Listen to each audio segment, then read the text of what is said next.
Yo guys, selamat datang di channel Pen Cerita Manhwa. Kali ini kita akan melanjutkan alur cerita Mercenary King. Dan ini bagian kelima dari cerita kali ini. Dan pastikan kalian sudah menonton episode pertamanya biar nyambung alur ceritanya. Kalian bisa cek di playlist untuk video yang lainnya. Baiklah, tanpa berlama-lama lagi, langsung saja kita mulai ceritanya. Singkat cerita, beberapa waktu setelah itu, kemudian Shin memperlihatkan Ghislaine yang sudah berada di lapangan arena, dan juga sudah banyak penonton yang sedang menyaksikan mereka, untuk menunggu duel Ghislaine dan Kain dimulai. Area di sana pun dibuat sangat riuh dengan teriakan orang-orang yang menyerukan jika itu adalah duel antara Tuan Muda Kain melawan Ghislaine. Pasang uangmu pada Tuan Muda Kain, jabingan itu akhirnya akan mendapatkan balasannya. Sedikit penjelasan, karena festivalnya secara tiba-tiba dihentikan, atmosfer yang tadinya memanas tiba-tiba mulai mendingin, meninggalkan beberapa turis yang tidak bisa kembali karena menyesal. Mereka seperti dalam keadaan pembakaran yang tidak sempurna, karena mereka tidak bisa menghabiskan uang mereka. Pada kondisi seperti itu, event duel seperti inilah yang akan menenangkan mereka. Di salah satu meja, terdapat si pria gemuk yang sebelumnya protes di depan kastil. Saat itu, ia berteriak meminta orang-orang untuk berbaris. Silahkan pilih taruhan kalian di sini. Dari semua orang yang ada di sana, tidak ada satupun dari mereka yang bertaruh pada Ghislaine. Beraninya kamu menodai duel suci menjadi ajang jual beli? Akan kuperjelas ini sebelum kita memulainya. Pedangku tidak akan berhenti meski kamu menyerah. Dalam benaknya Ghislaine membenarkan, aku tahu itu tujuanmu. Lalu Ghislaine pun mengatakan, karena sudah banyak orang yang berkumpul, kita bisa memulai. Ucapannya terhenti ketika sosok misterius berteriak meminta mereka untuk menunggu sebentar. Aku tidak yakin taruhannya bisa dilanjutkan jika begini. Mendengar itu, si pria gemuk itu juga memahaminya, karena tidak ada satupun dari penonton yang bertaruh pada Ghislaine. Orang-orang di sana pun kembali riuh dengan meneriakan sejujurnya hasilnya sudah jelas. Jabingan itu tidak bisa menang melawan Kain. Lalu orang-orang itu meminta seseorang untuk bertaruh pada Ghislaine. Mendengar teriakan itu, Kain sedikit terkekeh. Dengan sombong ia mengatakan, bahkan pasar saja mengabaikanmu. Tepat setelah ia mengatakan itu, Skovan dan Ricardo datang menghampiri si pria gemuk dan langsung meletakkan sekantong uang. Aku yang akan bertaruh pada Tuan Muda Ghislaine, lalu disusul dengan Elena dan juga Belinda. Aku juga bertaruh pada kakakku. Ghislaine pun dibuat cukup terkejut melihatnya. Ia tidak menyangka, jika adiknya akan mempertaruhkan uangnya demi mendukung dirinya. Bukan hanya Ghislaine saja yang terkejut, orang-orang yang ada di sana juga sama terkejutnya dengan Ghislaine. Mereka tidak menduga jika Nona Muda Elena akan mendukungnya. Karena sudah ada pihak yang mendukung Ghislaine, Kain meminta untuk memulai duelnya. Menanggapi hal itu, Ghislaine menimpali, akan terlihat aneh jika aku yang memulai duluan. Bukankah kamu tahu jika aku lebih tua darimu? Lalu Ghislaine mengeluarkan pedang dari sarungnya sembari meminta Kain untuk maju menyerangnya. Mendengarnya, Kana pun mengambil ancang-ancang, bukankah sudah terlambat bagimu untuk bertingkah seperti orang yang lebih tua? Setelah mengatakan itu, Kana pun menghentakkan kakinya dan melesat ke arah Ghislaine sembari mengayunkan pedangnya. Tidak tinggal diam, Ghislaine pun memalangkan pedangnya tepat di depannya untuk menahan serangannya. Sudah terlambat bagimu untuk menyelamatkan kehormatanmu sekarang. Melihat serangannya berhasil Ghislaine tahan, Kana pun mengayunkan gagang pegangnya layaknya sebuah tongkat Sun Wukong dan membuat pedang Ghislaine terhempas ke belakang. Lalu Kain menusukkan gagang pedangnya, tapi Ghislaine berhasil menghindarinya dengan menurunkan gravitasi tubuhnya ke bawah. Tidak membiarkan itu, Kain menambahkan dengan tendangan kuat ke arah Ghislaine yang sedang menunduk. Lagi-lagi Ghislaine dengan mudah menghindarinya dengan melompat ke arah samping. Dan tendangan itu mengenai lantai yang Ghislaine pijak sebelumnya sampai hancur, dan membuat serpihan lantai itu terhempas kemana-mana. Melihat Ghislaine yang hanya menghindar, orang-orang di sana pun berteriak mengatakan, seperti yang diharapkan dari Tuan Muda Kain, dia bahkan tidak bisa menahan satupun serangan Kain.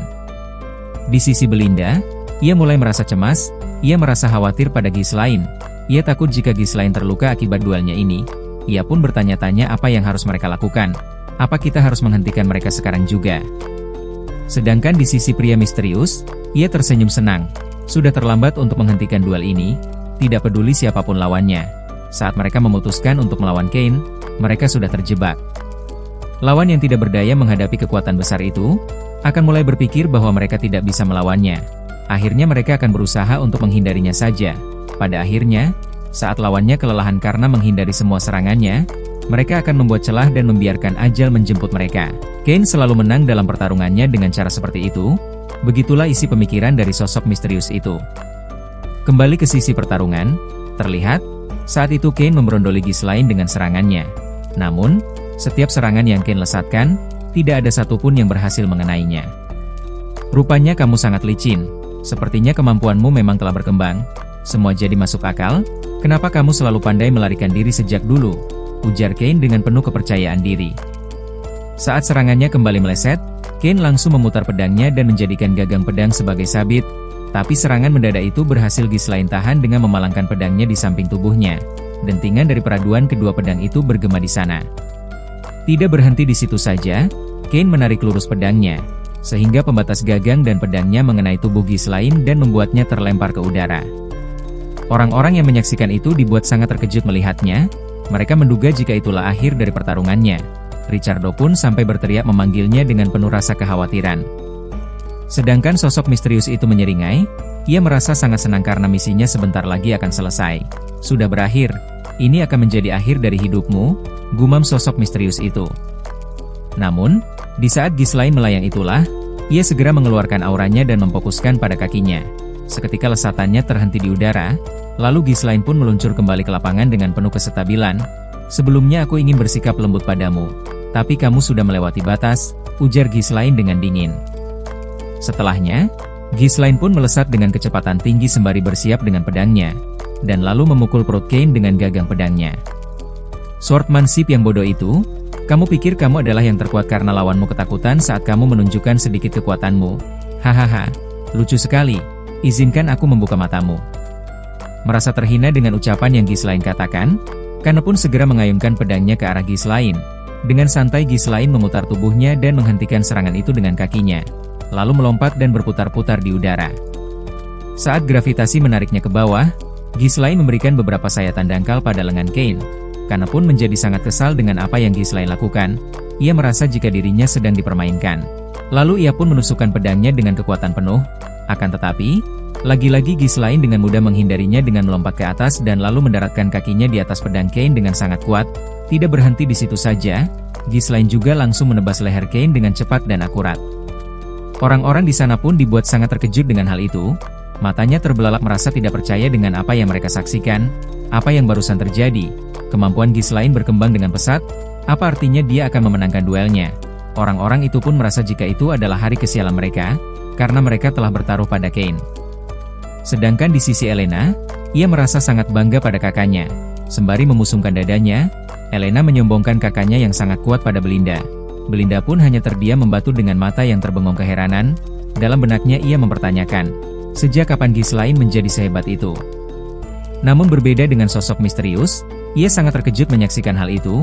Ia tidak menduga jika Ghislaine sekuat itu. Apalagi dia dapat mengontrol kekuatannya saat memberikan serangan. Lukanya sangat dangkal, padahal dia bisa saja melukainya dengan sangat dalam. Apa dia sengaja melakukannya? Terbanding berbalik dengan tanggapan Kane, ia bukan merasa senang ataupun merasa terkejut. Ia malah merasa sangat kesal pada Ghislaine. Ia mengira jika Ghislaine sedang memamerkan swordsmanship-nya. Tanpa membuang waktu, Ghislaine pun membuang senjatanya sembari mengatakan, jika berduel dengan kemampuan jarak jauh tidak akan menghibur, aku akan bertarung dengan tangan kosong. Setelahnya, Ghislaine pun melipat lengan bajunya sembari memanas-manasi Kane. Sepertinya aku harus memanfaatkan momen ini untuk memberimu pelajaran dengan tanganku sendiri. Sepertinya kamu tidak pantas melawanku dalam swordsmanship, karena itu, aku akan menggunakan tangan kosong.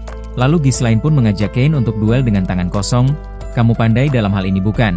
Sebagai gantinya aku akan bertaruh 2000 gol lagi, 2 kali lipat dari jumlah awal, meski begitu aku tetap akan menang. Mendengar perkataan itu, orang-orang yang ada di sana kembali riuh, sedangkan di sisi sosok misterius, ia sangat terkejut dengan pernyataan yang Ghislaine ajukan. Ia tidak menyangka, jika Ghislaine berani menantang Kane dalam pertandingan tangan kosong. Lalu si pria gemuk pun mengumumkan untuk menambah taruhannya karena kali ini adalah pertandingan tangan kosong. Namun kali ini, sebagian dari para penonton ada yang memilih Ghislaine. Mereka mulai percaya, jika Ghislaine lah yang akan jadi pemenangnya. Walaupun yang mendukung Ghislaine itu hanya beberapa saja. Di sisi Kane, ia pun terkekeh geli dengan tingkah yang Ghislaine tunjukkan itu. Lalu ia meminta Ghislaine untuk maju dan melawannya tanpa senjata. Setelah melepas pakaiannya, Kane bersiap menerjang ke arah Ghislaine dengan pedang di tangannya. Aku tetap akan menggunakan senjata. Tidak tinggal diam, Ghislaine pun segera menghindari serangan itu sembari mempersiapkan kepalan untuk memberikan serangan balik. Ketika sudah berada di posisi yang tepat, Ghislaine pun langsung melancarkan pukulan yang sangat kuat. Pukulan itu pun tepat mengenai selangkangan Kane. Lalu Ghislaine pun menambahkan dengan menghantamkan tinjuannya ke arah dagu Kane. Kane pun menjadi sangat terkejut setelahnya. Ia merasa tidak percaya dengan apa yang baru saja ia lihat. Dengan kebingungan ia mempertanyakan, bagaimana dia bisa bergerak secepat itu. Dengan dingin Ghislaine memintanya untuk berdiri karena dirinya belum memulai pertandingan yang sesungguhnya. Merasa terhina dengan perkataan itu, tanpa pikir panjang, Kane langsung melesat sembari mengayunkan pedangnya. Namun, setiap tebasan yang ia lesatkan, dapat dengan mudah Ghislaine hindari. Di saat fokusnya mulai terganggu dengan berbagai pertanyaan yang muncul dalam kepalanya, tiba-tiba Ghislaine menangkap tangannya dan bergelantung sembari memberikan tendangan kuat ke arah perutnya. Sembari menahan rasa sakit dari serangan yang diterimanya, dalam benaknya ia mengatakan, sebelumnya kamu bahkan tidak pernah melihatku dengan tegap, kamu seharusnya menunduk padaku kapanpun aku muncul di hadapanmu. Aku harus menghabisinya untuk mengamankan masa depan keluarga Loges. Akan tetapi, semakin lama waktu pertandingan berjalan, semakin banyak serangan yang mendarat ke tubuhnya, ribuan pukulan yang Ghislaine lesatkan, selalu tepat mengenai bagian yang ditargetkan. Beberapa waktu berlalu, sampai pada akhirnya, Ghislaine berhenti menghajarnya setelah Kane tidak mampu berdiri lagi. Terlihat, saat ini, sekujur tubuh Kane dipenuhi dengan lebam dan juga memar, penampilannya sudah tidak dapat dikenali lagi. Lalu Ghislaine menarik rambut Kane sembari mengatakan jika dirinya merasa kasihan pada ayahnya, Count Loges membantu Perdium sampai akhir hayatnya hanya karena dia teman ayahku. Tapi pola pikir anaknya berbeda. Lalu kita dibawa flashback ke beberapa tahun sebelumnya, di malam hari tepat di kediaman Count Loges. Saat itu, seseorang mengatakan rasa tidak percayanya, orang itu juga mempertanyakan alasan mereka harus mengirimkan banyak bantuan pada Perdium. Meski kamu adalah teman Count Perdium, kita juga mengalami kesulitan, kenapa kamu terus membantu tanah yang tandus itu? Ini sama saja seperti mengisi ember yang pecah, ini belum 1 minggu sejak kepulanganmu, tapi kamu akan pergi lagi membantu Perdium. Dan ternyata, orang yang mengutarakan rasa tidak percayanya itu, dia adalah Kane, putra pertama Count Loges. Loges meminta ayahnya itu untuk tidak pergi lagi. Semua orang mencoba menghentikanmu, tapi kenapa ayah bersikeras untuk membantu Perdium? Namun jawaban yang ayahnya berikan membuat Kane terdiam, karena kami berteman, tidak ada alasan lain. Begitulah jawaban yang diberikan ayahnya. Tepat setelah Kane mengingat semua itu, Ghislaine kembali mengayunkan tinjunya ke arahnya. Ini seharusnya sudah cukup untuk memberimu pelajaran. Merasa heran dengan serangan itu yang tidak kunjung mengenainya, Kane pun membuka matanya. Saat itu, ia melihat Ghislaine menyodorkan tangannya sembari meminta Kane untuk berdiri. Namun, Kane tidak menanggapinya, ia menundukkan kepalanya sembari mengatakan, jika dirinya mengakui kekalahannya. Seketika, orang-orang yang ada di sana terdiam, suasana yang sebelumnya riuh, kini hening tanpa kata-kata. Saking terkejutnya melihat kejadian di depan mata. Begitu juga dengan sosok misterius, ia dibuat menganga menyaksikan hal itu. Ia tidak menduga jika akhirnya akan menjadi seperti ini. Dan tidak lama dari itu, suara teriakan pun bergema setelah seseorang mengatakan Tuan Muda Ghislaine menang. Teriakan itu pun beragam kata, ada yang merasa senang dengan kemenangan Ghislaine, ada juga yang merasa sedih karena kalah taruhan. Begitu juga dengan adiknya, ia pun berteriak menyerahkan rasa senangnya atas kemenangan kakaknya. Sedangkan Riccialdo dan Scovan, mereka merasa bangga karena Ghislaine telah membalaskan dendamnya.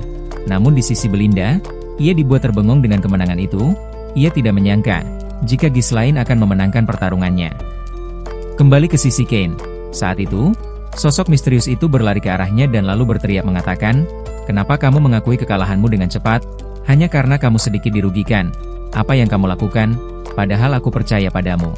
Perkataannya pun terhenti seketika, saat Ghislaine mengatakan, sekarang aku harus melakukan apa yang harus aku lakukan.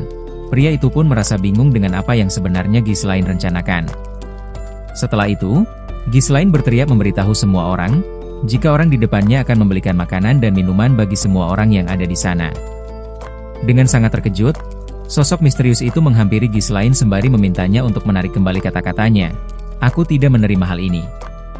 Dengan santai sembari memegang bahu sosok misterius itu, Ghislaine mengatakan jika ini adalah harga yang harus dibayar dari duel ini. Ghislaine juga mengingatkannya untuk membayar 2000 gold, karena pertaruhan di awal hanya 1000 gold. Tepat setelah ia mengatakan itu, Ghislaine pun memberikan tekanan yang sangat kuat pada cengkramannya, dan membuat sosok misterius itu berlutut di hadapannya. Jika kamu melarikan diri, kamu pasti tahu apa yang akan terjadi. Setelah merasakan tekanan yang Ghislaine keluarkan, tubuhnya pun bergetar hebat, keringat dingin turut menyertainya. Lalu ia pun mengiyakan jika dirinya akan membayarnya.